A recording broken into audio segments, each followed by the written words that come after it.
En las postrimerías del siglo XX y los albores del nuevo siglo, la batalla por la economía mundial se recrudeció.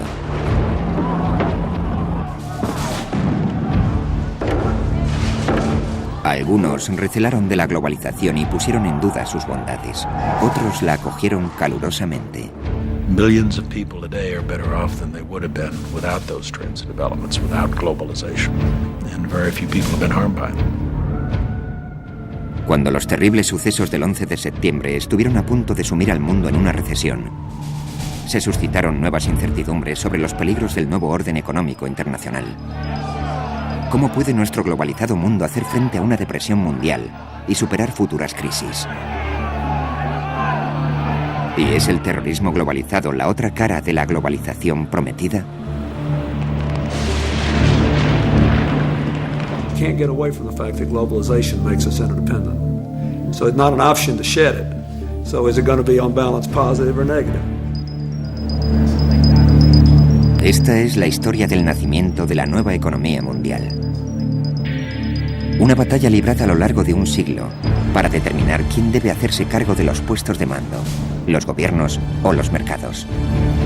La historia de un combate intelectual en torno a qué sistema económico sería verdaderamente beneficioso para la humanidad. La historia de una épica lucha por la implantación de estas ideas en todas las naciones del mundo. A finales del siglo XX se produjo una revolución capitalista.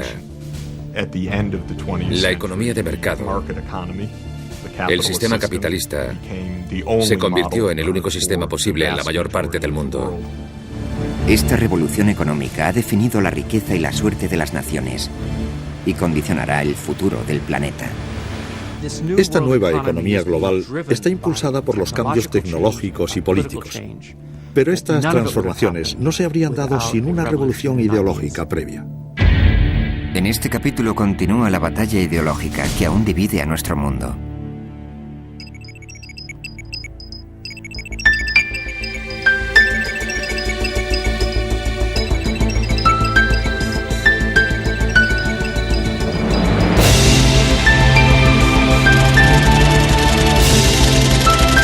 La batalla por la economía mundial. La batalla ideológica. Segunda parte.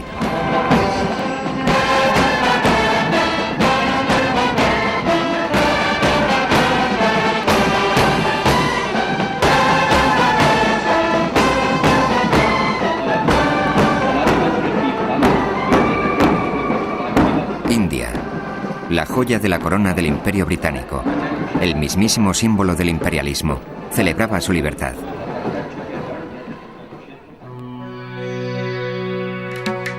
Mahatma Gandhi era el padre de la independencia.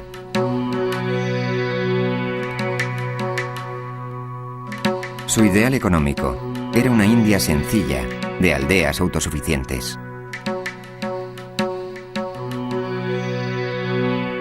Pandit Nehru, el primer ministro, deseaba industrializar la India y compaginar la democracia parlamentaria al estilo británico con la planificación estatal al modo soviético. En la década de los 50, la India fue la meca de los economistas.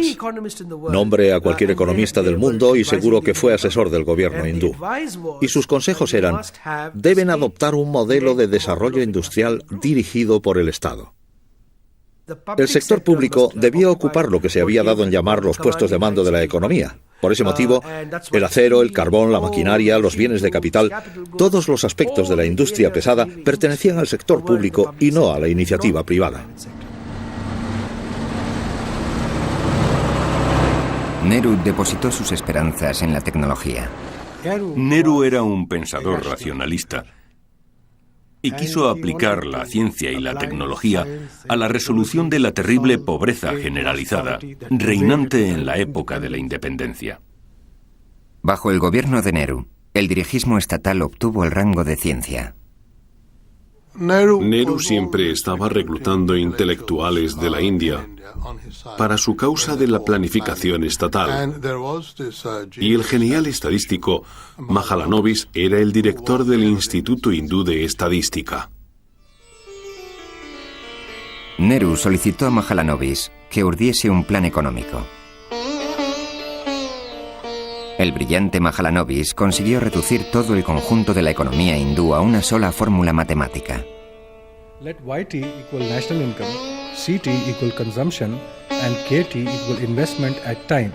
Into open bracket 1 plus lambda k beta k close bracket minus 1 are fractions of investment allocated to industries producing capital goods, that is K sector, and consumer goods, that is C sector respectively.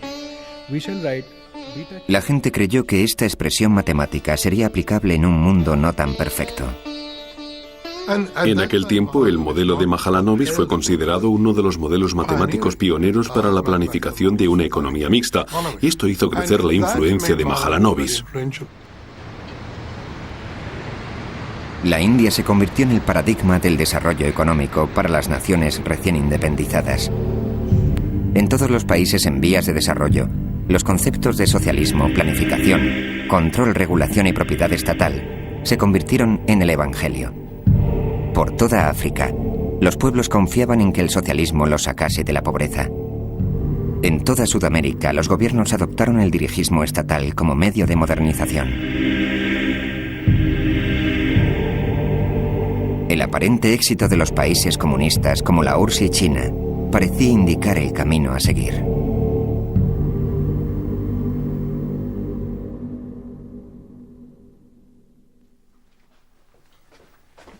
Hacia 1950, la economía de mercado de Hayek estaba tan desprestigiada que cuando buscó trabajo en la enseñanza estadounidense, solamente una universidad se mostró dispuesta a contratarlo.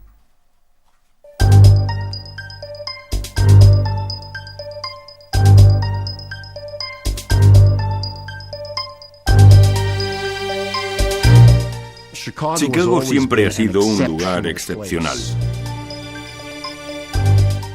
apartado de las corrientes dominantes.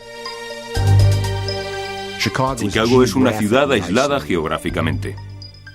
Esto afecta al influjo intelectual de Chicago en muchas áreas, aparte de la economía.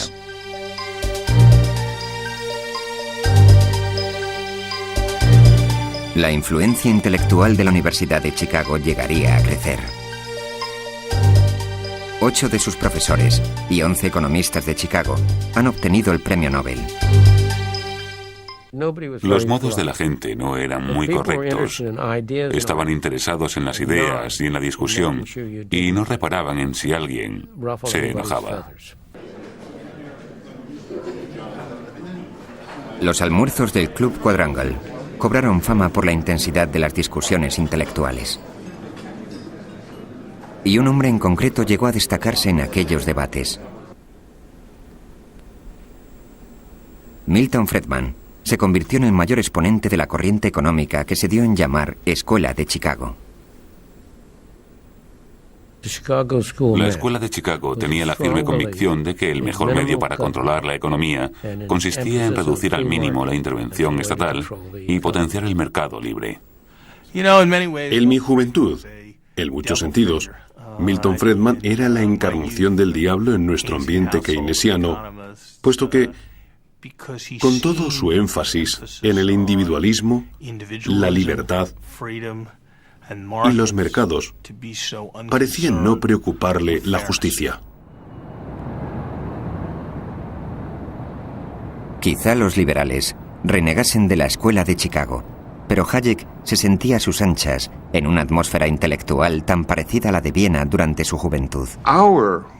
Opinamos que las fuerzas de mercado no son más que eso, fuerzas. Son como el viento y las mareas.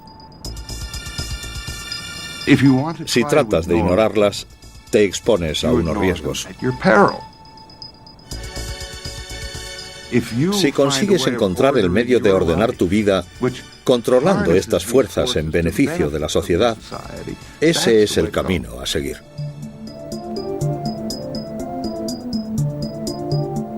Pero Keynes aún reinaba en Washington. 19 años después de su muerte, su rostro aparecía en la portada de la revista Time. La influencia de Keynes en la economía de mediados de siglo es tremenda. Los economistas advertían a los políticos: la única razón de los malos resultados económicos es que el gobierno no hace todo lo que debe.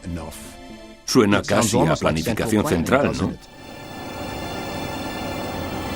Los seguidores de Keynes en Washington no consideraban a la economía una fuerza de la naturaleza, sino una sofisticada máquina que precisaba el ajuste de tecnócratas como ellos mismos.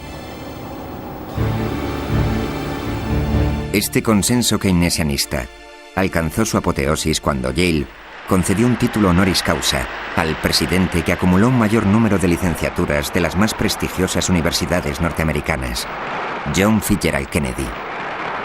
It might be said now that I have the best of both worlds, a Harvard education and a Yale degree. Para Kennedy, Keynes se había impuesto en la controversia. La batalla ideológica había finalizado. What is at stake in our economic decisions today is not some grand warfare of rival ideologies which will sweep the country with passion, but the practical management of a modern economy. What we need is not labels and cliches, but more basic discussion of the sophisticated and technical questions involved in keeping a great economic machinery moving ahead. El Consejo de Asesores Económicos de Kennedy había redactado su discurso en términos keynesianos. Pensamos que fue una gran idea que Kennedy decidiese pronunciar aquella alocución en Yale y que hablase de política económica. Aquel discurso nos daba a entender que nos habíamos metido a Kennedy en el bolsillo, que nos habíamos ganado el corazón y la mente del presidente.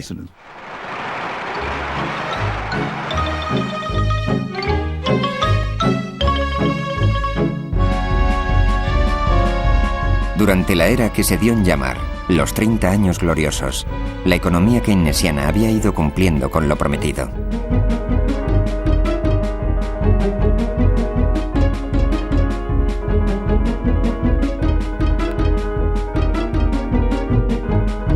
Europa, Japón y Estados Unidos asimismo experimentaron un gran crecimiento de sus economías y sus niveles de vida.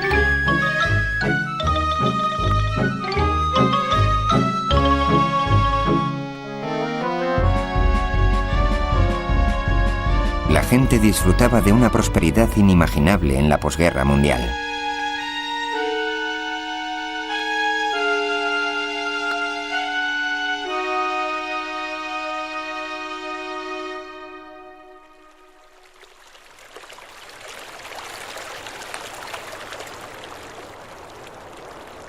Cuando Hayek regresó a su Austria natal, lo hizo deprimido. El éxito de la economía mixta hacía que su tesis del mercado libre y el mismo Hayek pareciesen más improcedentes que nunca. El mundo era más bien socialista. Sus ideas no estaban en boga. Nadie le concedía importancia alguna. Nadie estaba de acuerdo con él. Estaba solo. Hayek vio sus ideas rechazadas por el mundo académico. La mayoría de los departamentos llegó a abominar de mí, en tal medida que aún hoy lo percibo.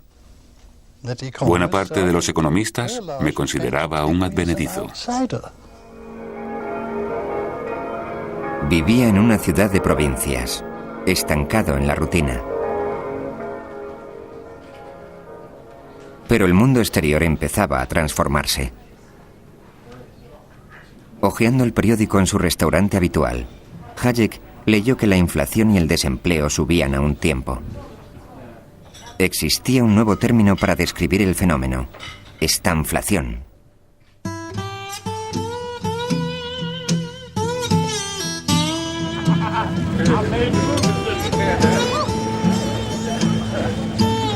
Tras los 30 años gloriosos de crecimiento, la economía estadounidense experimentaba problemas.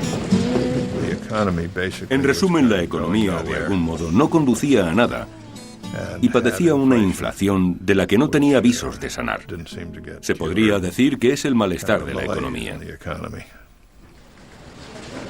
La estanflación significó el fin de la inocencia keynesiana. Se producían dos fenómenos cuya simultaneidad los keynesianos consideraban imposible. Se daba por un lado un estancamiento de la economía con una alta tasa de paro y por otro una inflación con un veloz aumento de los precios. El presidente Nixon hizo realidad los sueños de los economistas de la Escuela de Chicago. Milton Friedman fue nombrado asesor especial y a George Shultz se le encomendó el presupuesto de la nación. Going back to your comment about the wholesale price index a moment ago, one of the big areas where prices were going up at wholesale very rapidly was lumber and other materials associated with home building. Pero el presidente no prestaba atención.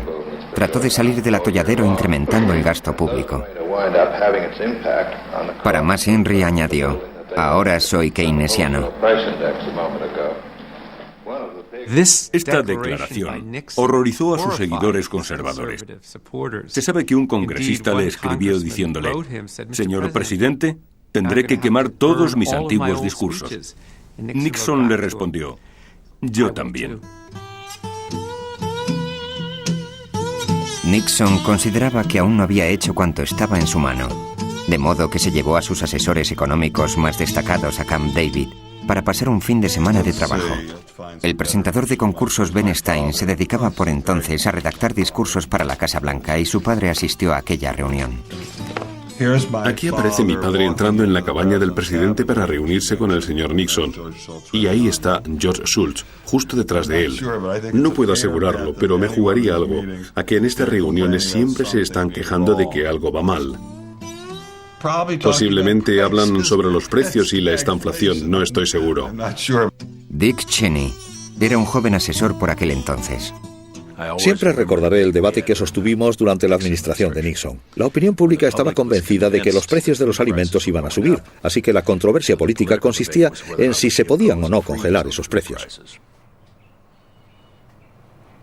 El republicano Nixon, supuestamente conservador, optó por controlar los salarios y los precios. Nixon hizo muy bien en intervenir. Retrospectivamente ahora sabemos que lo mejor hubiera sido no hacer nada, pero él era partidario de hacer algo. Yo estaba presente y me opuse al control de los salarios y los precios, puesto que con una visión analítica estaba claro que aquello nos causaría problemas.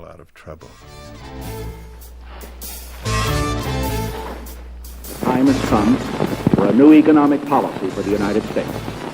Its targets are unemployment, inflation. En un momento dado, el presidente Nixon alzó la voz y citó a Nikita Khrushchev. Declaró: «Khrushchev me dijo una vez que en ocasiones para ser estadista hay que ser político durante un tiempo». Su problema era que estaba dispuesto a sacrificar sus principios alegremente para obtener ventajas políticas.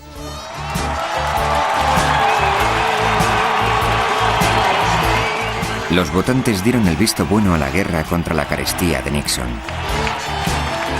Fue reelegido por abrumadora mayoría. La economía no tuvo tanto éxito.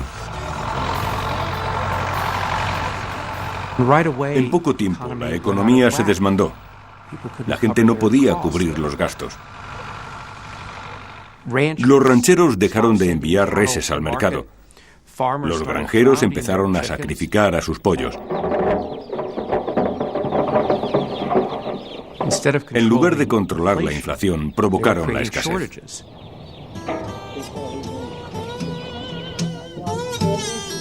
Y la carestía sencillamente continuó aumentando.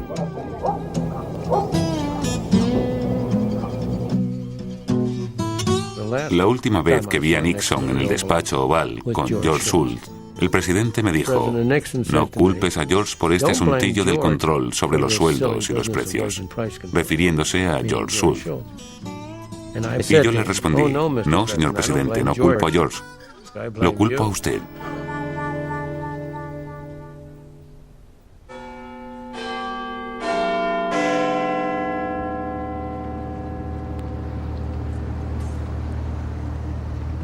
La economía mixta del Reino Unido, tan imitada en todo el mundo, se enfrentaba a un problema similar. También lidiaba con la mortal combinación de desempleo e inflación. Teóricamente, el primer ministro conservador Ted Heath y su gabinete tenían fe en los mercados. En la práctica, al igual que Nixon, dieron un giro de 180 grados y utilizaron el control de los sueldos y los precios para atajar la estanflación.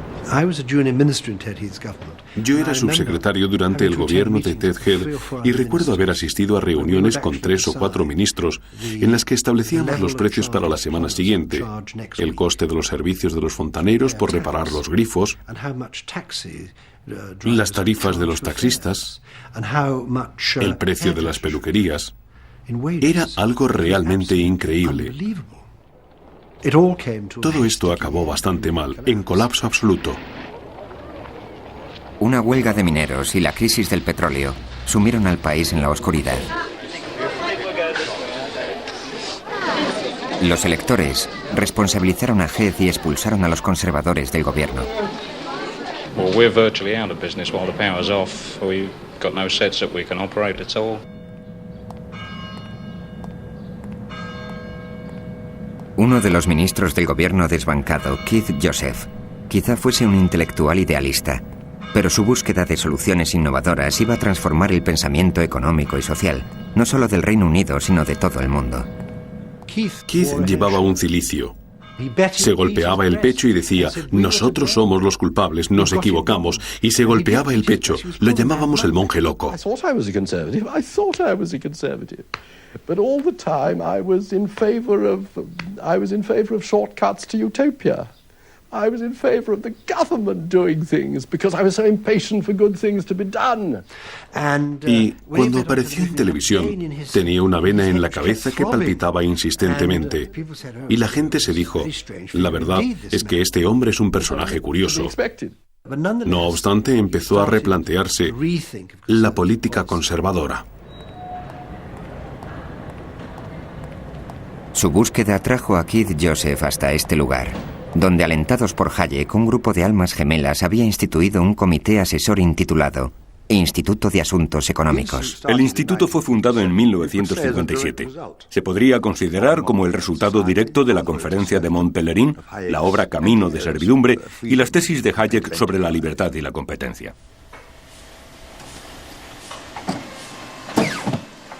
Con el celo del converso, Joseph comenzó su prédica sobre las bienaventuranzas de la libertad de mercado. Por medio de una serie de panfletos pasó a la ofensiva intelectual, atacando la economía mixta y defendiendo la doctrina capitalista.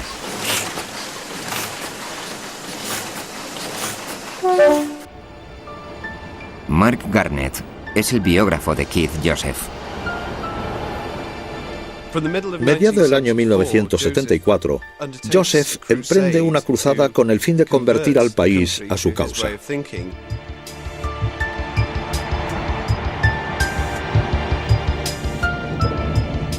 Quiere llevar la batalla al mismísimo corazón del campo enemigo.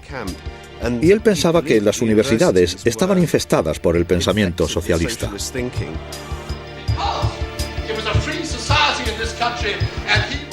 Cogió al toro por los cuernos, defendiendo una tesis desconocida hasta entonces para muchos.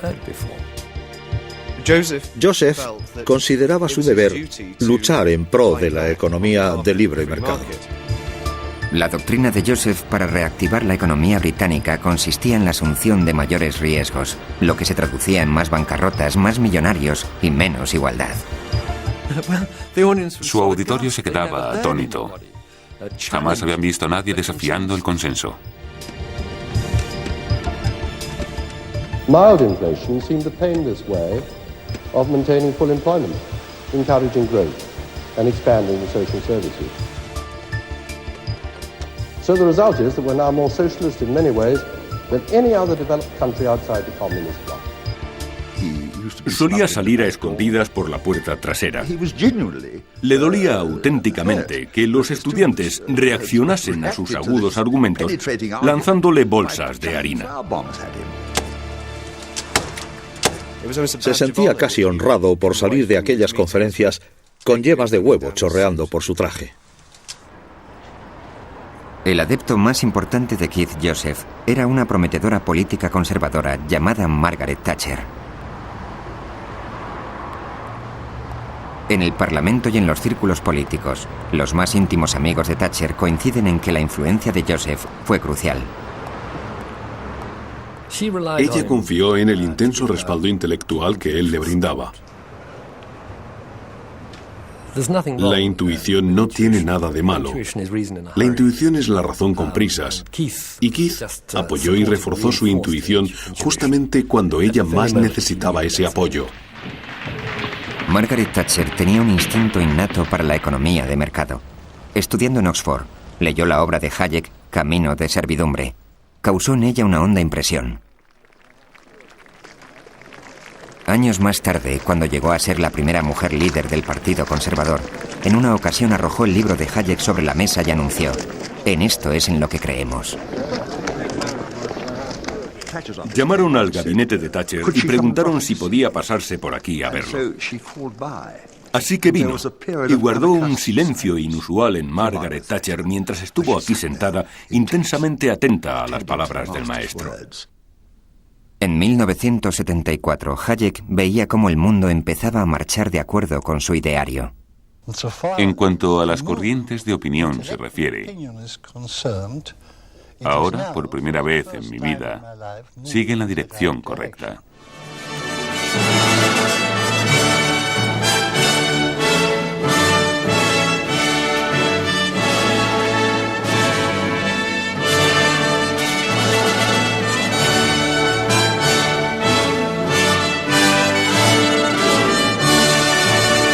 El año 1974 significó un punto de inflexión en la batalla ideológica.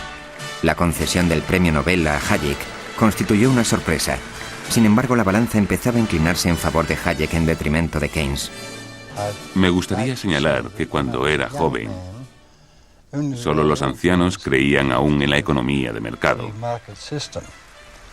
En mi madurez, yo era casi el único que creía en ella. Y ahora tengo el placer de haber vivido lo suficiente como para ver que los jóvenes vuelven a creer en ella. Y esta es una transformación muy importante.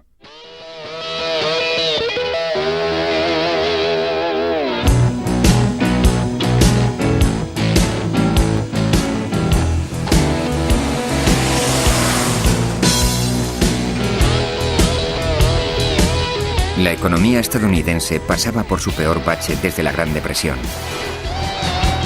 La industria disminuía su crecimiento. El desempleo aumentaba. A la ofensiva de Yom Kippur se siguió un embargo del petróleo árabe. Los norteamericanos hacían cola en las gasolineras y la carestía seguía creciendo.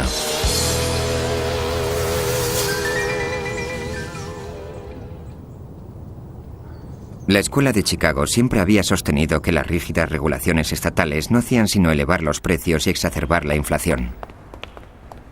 Ahora muchos se preguntaban si la libre competencia podía remediar la estanflación. ¿Qué efecto tiene regular las aerolíneas? ¿Qué efecto tiene regular el transporte por carretera? ¿Qué efecto tiene regular las líneas ferroviarias? Frecuentemente la carestía. En lugar de permitir la competencia, la suprime.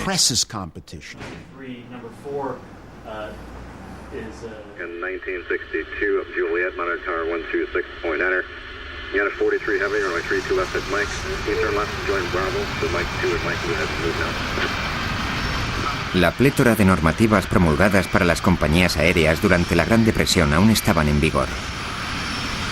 Esto constituía un clásico ejemplo de capitalismo dirigido. Sin embargo, la liberalización estaba en el aire.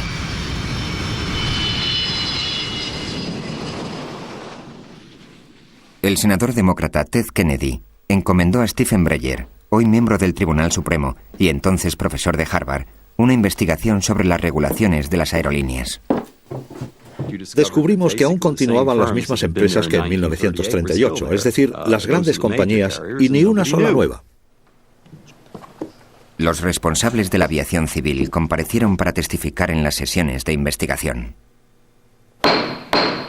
Resulta que invertían el 5% de su tiempo en refrenar los precios demasiado elevados y el 95% en detener los precios demasiado bajos, pero siempre trataban de mantener los precios altos, no bajos.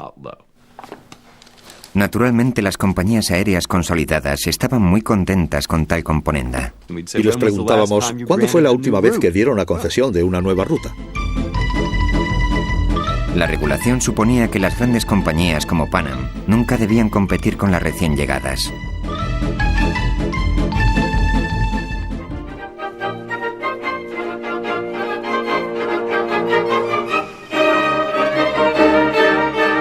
El hombre que liberalizaría las líneas aéreas es un admirador incondicional de Gilbert y Sullivan. Por inverosímil que parezca, el poeta con barba es Fred Kahn, un profesor de la Universidad de Cornell. Kahn deseaba una normativa más suave y permisiva, en la que el mercado fuese libre para perseguir la obtención de beneficios, sin tener que soportar el peso muerto de un Estado abotargado.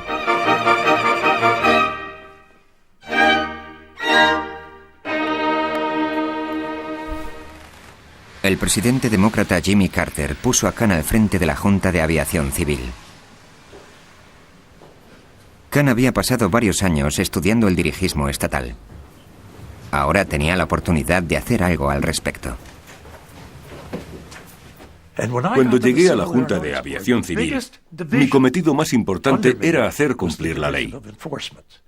Enviaba a agentes del FBI que imponían sanciones si descubrían descuentos secretos.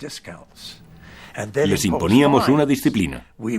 Estaba prohibido competir en precios, lo que implicaba la ilegalidad de los descuentos ofrecidos a las agencias de viajes. En el mercado internacional, al no poder competir con las tarifas de otras compañías, ofrecían comidas cada vez más suntuosas. De hecho, regulábamos hasta el tamaño de los bocadillos. Cuando Kahn acabó su labor en la Junta de Aviación Civil, lo único que restaba por hacer era desmantelarla.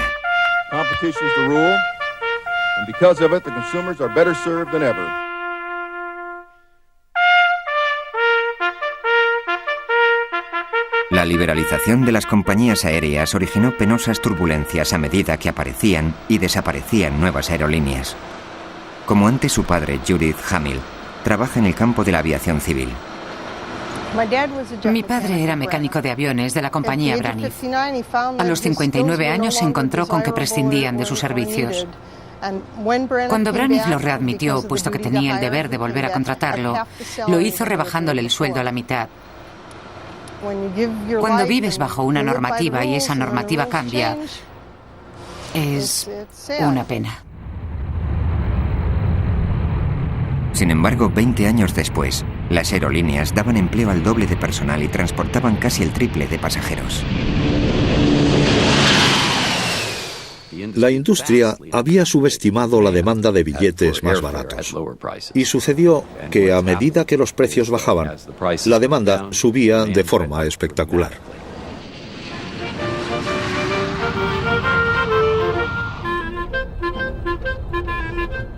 Una vez que fueron libres para competir, empezaron a lanzar pasajes superahorro y pasajes supervértice, pasajes patata, pasajes cacahuete. Una explosión de descuentos y competencia. Fue algo tremendo.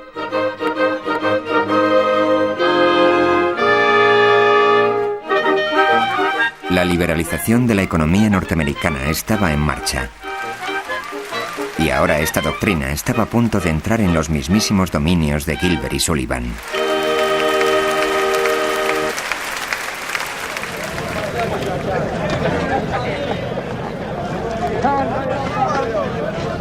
Well, 5% no good to nobody, is it? Do you think you can win this strike? Yes, I do.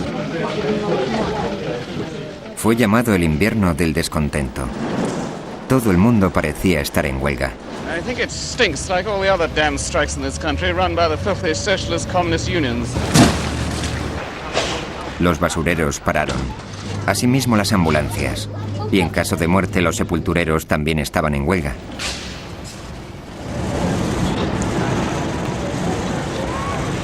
Con la economía en un estado de irreversible caída, los electores votaron a un nuevo gobierno conservador dirigido por Margaret Thatcher.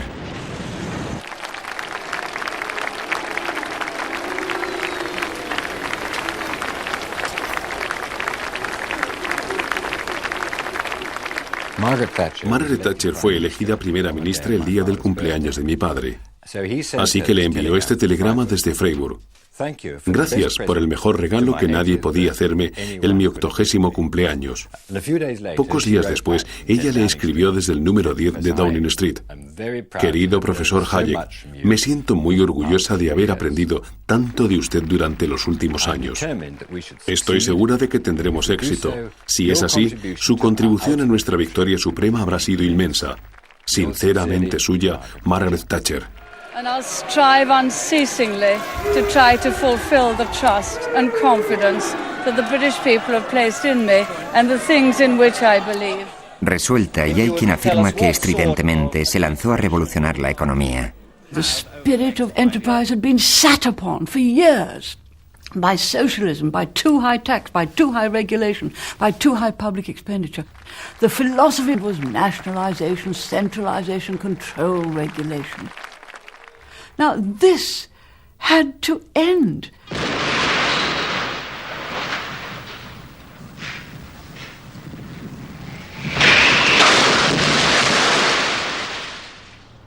Thatcher contuvo el gasto público y cerró el grifo de los subsidios a las empresas.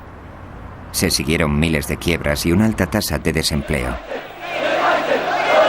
Muchos pensaban que esto no le importaba. Gran Bretaña pocas veces había estado tan dividida.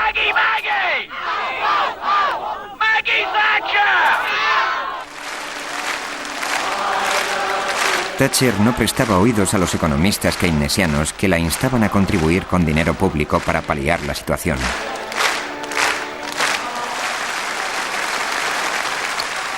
Those who urge us to relax the squeeze, to spend yet more money indiscriminately in the belief that will help the unemployed and the small businessman, are not being kind or compassionate or caring. I have only one thing to say. You turn if you want to. The lady's not for turning. En el Reino Unido la estrategia estaba trazada. En los Estados Unidos la batalla ya había comenzado.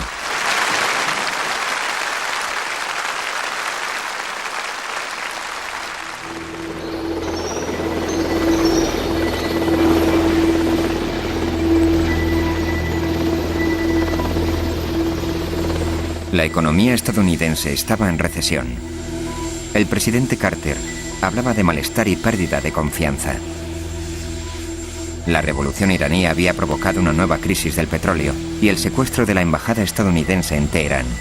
Pese a la puesta en marcha de la liberalización, la inflación alcanzaba un cota sin precedentes. Los esfuerzos de Carter por ajustarse a la fórmula keynesiana e incrementar el gasto público eran un callejón sin salida. Jimmy Carter posiblemente llevó el keynesianismo a su punto culminante y sencillamente no funcionó. El rival de Carter era el republicano Ronald Reagan. Reagan compartía la filosofía económica de Margaret Thatcher. Durante más de 20 años había hecho campaña contra la ortodoxia keynesiana y a favor de las tesis de Hayek y Friedman en torno al mercado libre. Vote for me if you believe in yourself. If you believe in your right to control your own destiny and plan your own life. Yes, and have to say with the spending of your own money. The president is going to have more government on the backs of the people and of business and of industry and the working people in order to try to solve the problems that were created by too much government on our backs. We can get government off our backs, out of our pockets. This kind of indifference to economic disaster must be ended, and it'll be ended by having a different kind of leadership. Los estadounidenses votaron por el cambio y Reagan alcanzó la presidencia. La situación era la siguiente. El único medio para contener la inflación era la contracción monetaria. Y era imposible ponerla en práctica sin sufrir una recesión pasajera. Obviamente, ¿quién desea una recesión? Pero recuerdo a Ronald Reagan pronunciando aquellas famosas palabras. Si no es ahora, ¿cuándo? Si no somos nosotros, ¿quién? El desempleo alcanzó el 10%. Nadie había imaginado cuán duro iba a resultar.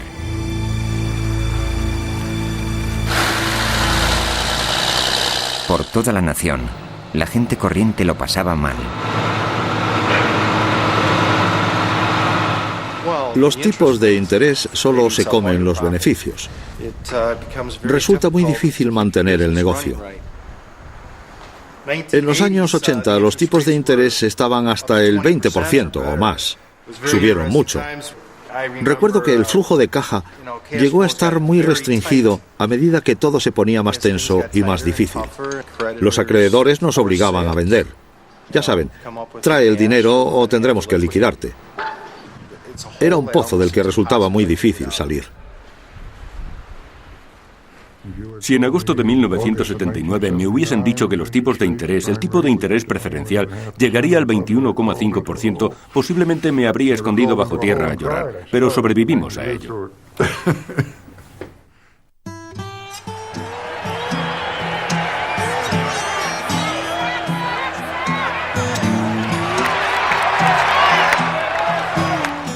Había costado 3 años. 3 años de creciente enojo de la ciudadanía.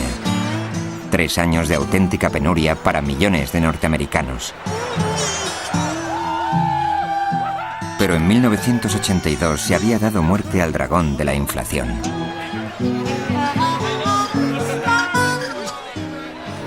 Lo que cambió drásticamente en los años 80 y ha pervivido hasta hoy es la presunción de que la inflación es perjudicial. Y la principal tarea de un banco central es prevenirla. Es una concepción completamente distinta a la de los años 50 y 60. Ladies and gentlemen, the President of the United States.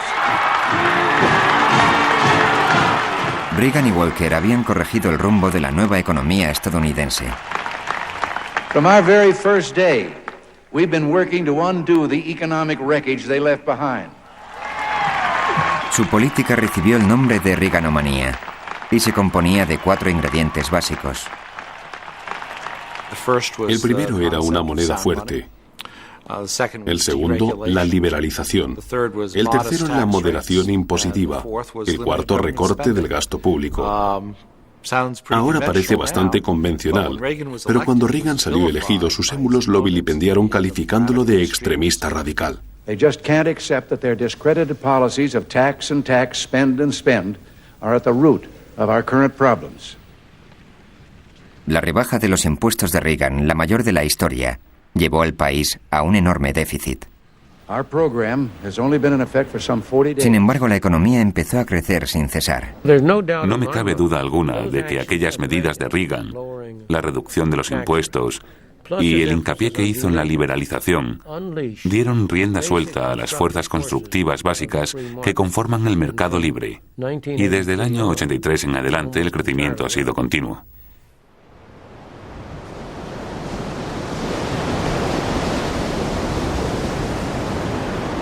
Por el Atlántico Sur, navegaba una fuerza expedicionaria británica.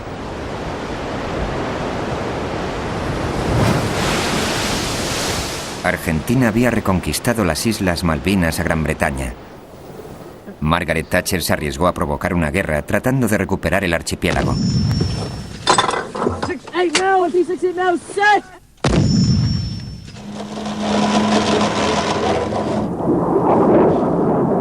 Antes de la guerra, su popularidad estaba bajo mínimos. La victoria en la Guerra de las Malvinas aseguró la supervivencia del gobierno de Margaret Thatcher.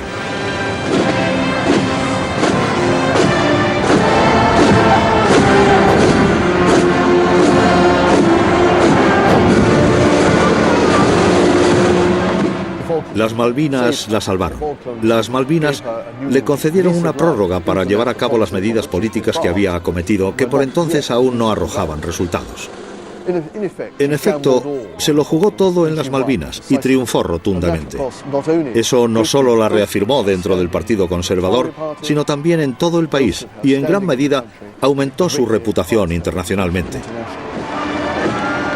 La Guerra de las Malvinas le dio el impulso político para librar la batalla final por el alma de la economía británica. El impacto se haría sentir por todo el mundo.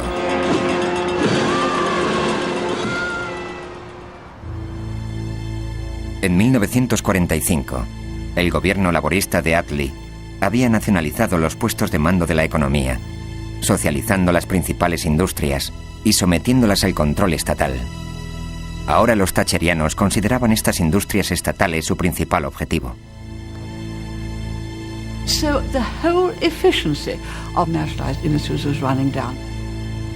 Why should they be efficient? They had access to the treasury purse. Thatcher puso fin a su dependencia de los subsidios estatales y la sometió a la disciplina del mercado. Las industrias estatales se caían en pedazos, perdían enormes sumas de dinero, subían los precios desproporcionadamente y aún así eran incapaces de obtener beneficios. Estaban esquilmando al país, al contribuyente, y sus clientes estaban insatisfechos. Las minas de carbón y el sindicato de mineros se convirtieron en el mayor reto de Thatcher. Los mineros eran el último bastión del pensamiento socialista en el Reino Unido. La confrontación del gobierno de Thatcher con los mineros fue uno de los acontecimientos político-económicos más significativos de la economía mundial. El 75% de las minas de carbón del Reino Unido eran deficitarias. El gobierno debía invertir 3.000 millones de euros anuales para mantenerlas en funcionamiento. Pero estas cifras parecían irrelevantes a hombres como Ken Capstick, uno de los socialistas radicales que dirigían el sindicato minero. Nos decían que en los Estados Unidos, por ejemplo, el carbón recién extraído era más barato que el de aquí. Los dirigentes sindicales daban los subsidios estatales por bien empleados y servían para que 180.000 mineros pudieran trabajar y alimentar a sus familias. Los mineros decían, y recuerdo oírselo decir, mientras tenga estas manos, siempre tendré trabajo. Fue una batalla histórica. Ambos bandos sabían que los mineros habían derrocado al gobierno conservador de Ted Heath 10 años antes. El fogoso marxista que lideraba el Sindicato Nacional de Mineros decía: no debería cerrarse ninguna mina hasta que se agote el carbón.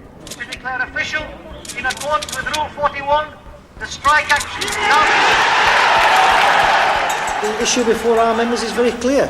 They either accept the policies of the coal board and the government, which will result in the loss of 70,000 jobs, or alternatively they stand on their feet like men, they fight, defend their jobs, defend their pits and defend their dignity. Los numerosos piquetes ilegales apostados a bocaminas sostuvieron violentos enfrentamientos con la policía.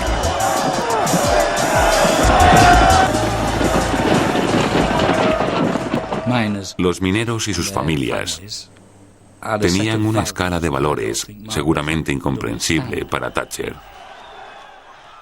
Los valores socialistas y cristianos que, en muchos sentidos, van de la mano. Los mineros resistieron durante más de un año, hasta que las escisiones internas y el deseo de muchos de regresar al Tajo acabaron con la protesta. And then, suddenly, they collapsed the strike, and the most powerful union, with the most militant leader, had failed. Quizá el mayor damnificado político fuese el Partido Laborista, que siempre se había opuesto a la política mercantilista de Thatcher. Llegué a la política procedente de una región donde vive una arraigada comunidad minera. El problema de la izquierda en tiempos pasados era que identificaba interés público con propiedad pública y regulación pública. Asumía, por consiguiente, que los mercados no eran de interés público. Hemos tenido que explicarnos a nosotros mismos y al país, y creo que ahora ya es posible explicárselo también al resto del mundo, que los mercados son de interés público.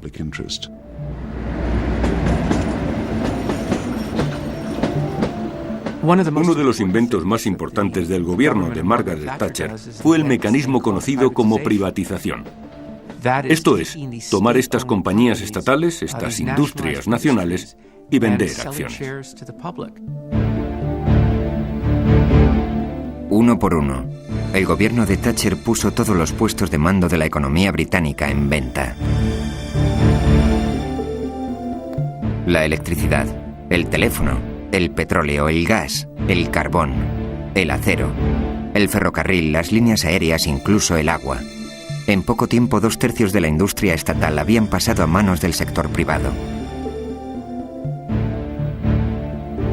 La batalla por dilucidar quién debía controlar los puestos de mando de la economía británica, el gobierno o el mercado, había terminado. Lo que hizo Margaret Thatcher en Gran Bretaña y los principios que introdujo se imitaron en todo el mundo. En Asia, América Latina, incluso en África y en cierta medida en Oriente Medio. La contemporaneidad de los gobiernos de Reagan y Thatcher fue enormemente importante para que la opinión pública mundial aceptase un nuevo enfoque de la política económica y monetaria. Si se contempla la totalidad del siglo XX en perspectiva, se observa un gran ciclo. A principios de siglo, lo ortodoxo era menos Estado. En los años centrales de la centuria, obviamente, la ortodoxia era más Estado. Y ahora, en las últimas décadas del siglo XX y en la entrada del nuevo milenio, hemos regresado prácticamente a donde estábamos a principios de siglo. Y hay que reconocer la labor de gente como Hayek y Friedman, y últimamente Reagan y Thatcher, en esta evolución. I remember the foreign minister and finance minister from another country saying to me, "You're the first prime minister who's ever tried to roll back the frontiers of socialism. We want to know what's going to happen, because if you succeed, others will follow." En el plazo de una década, los gobiernos de todo el mundo se retirarían de los puestos de mando de sus respectivas economías. En la batalla ideológica, el péndulo había oscilado del Estado al mercado, de Keynes a Hayek. Solo el tiempo dirá lo que los pueblos exigirán de sus gobiernos en caso de una nueva recesión, depresión o guerra.